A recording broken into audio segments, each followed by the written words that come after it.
मनला मोही डारे, मनला मोही डारे,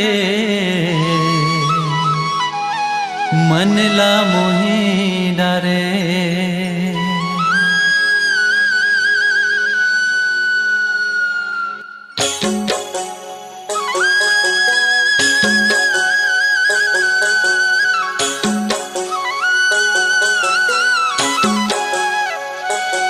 मनला मोही डारे, मनला मोही डारे, मनला मोही डारे, मनला मोही डारे। हरे हरे मोर दीवाने मोचले मुस्का के, हरे मनला मोही डारे। काने हला हला के, हरे मनला मोही डारे।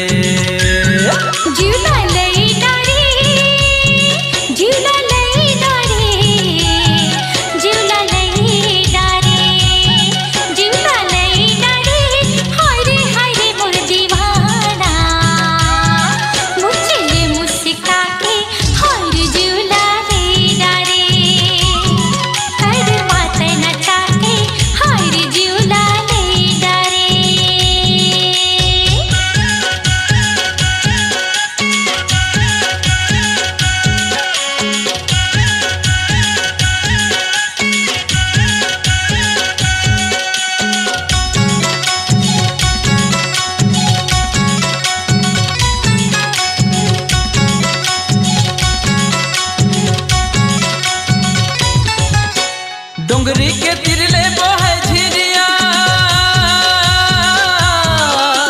डोंगरी के तिरले बोहे झिरिया।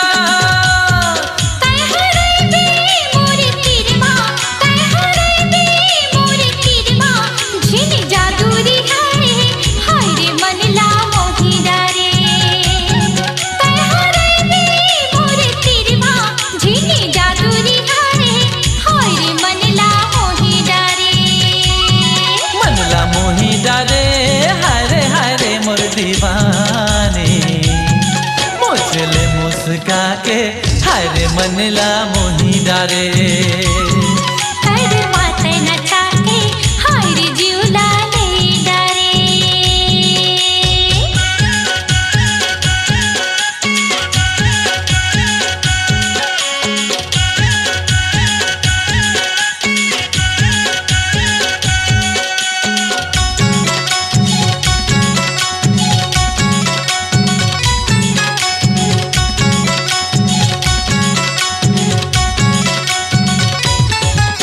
सावन के बरसा बरसा थे वो,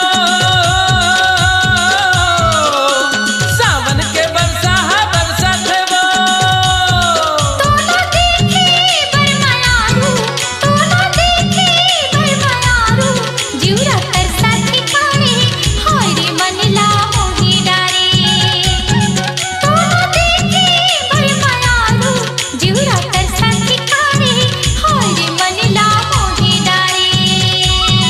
मनला मोही डारे, हरे हरे मोर दीवाने मोचले मुस्का के, हरे मनला मोही डारे। काने हला हला के, हरे मनला मोही डारे।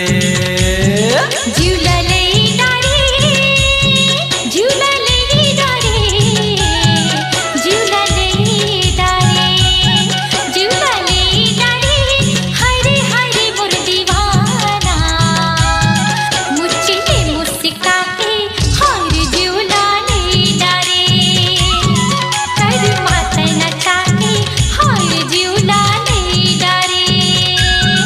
मनला मोही डारे, मनला मोही डारे, मनला मोही डारे, मनला मोही डारे।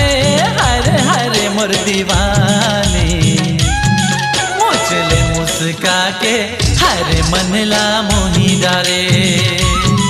काने हला हला के, हरे मनला मोही डारे। हरे माते नचा के, हरे मनला मोही डारे। काने हला हला के, हरे मनला मोही डारे।